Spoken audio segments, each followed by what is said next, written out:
Hello lovelies, you asked for the turkey stitch, so here it is. We're taking our needle down through the fabric from the top. We're not going to secure it, so you've just got this tail sticking out. Bring your needle up through the fabric to the left and then go down on the right. So you've made a small straight stitch. There's your tail. We're going to come up through the fabric next to where the base of that tail is, and we're going to make a loop. And then we're going to go back down through the fabric a small space away. This is much larger than I would normally do it. This is just for demonstration purposes only. So take your needle down through the fabric, leaving your loop.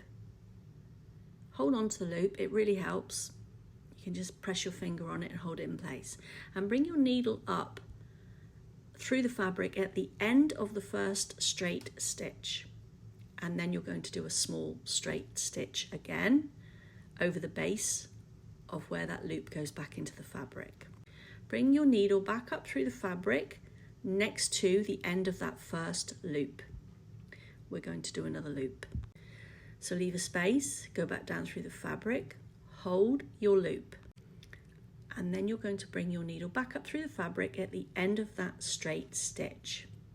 Try to keep in mind, you're doing your loop, and to hold it in place you will need to do an anchor stitch, which in this case is a small straight stitch. You could use stem stitch if you prefer. It will give you more coverage on the fabric underneath the turkey stitch.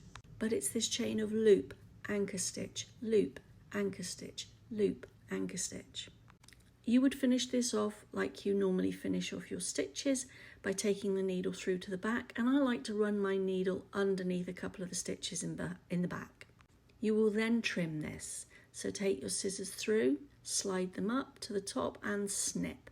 When they're all snipped, you can then cut it to your required length. Now this is just one row of stitches. So what you would do if you want a nice filled area is you would do row upon row, and they would all be very close together. I'm going to show you an example now of what it looks like when your stitches are much closer together.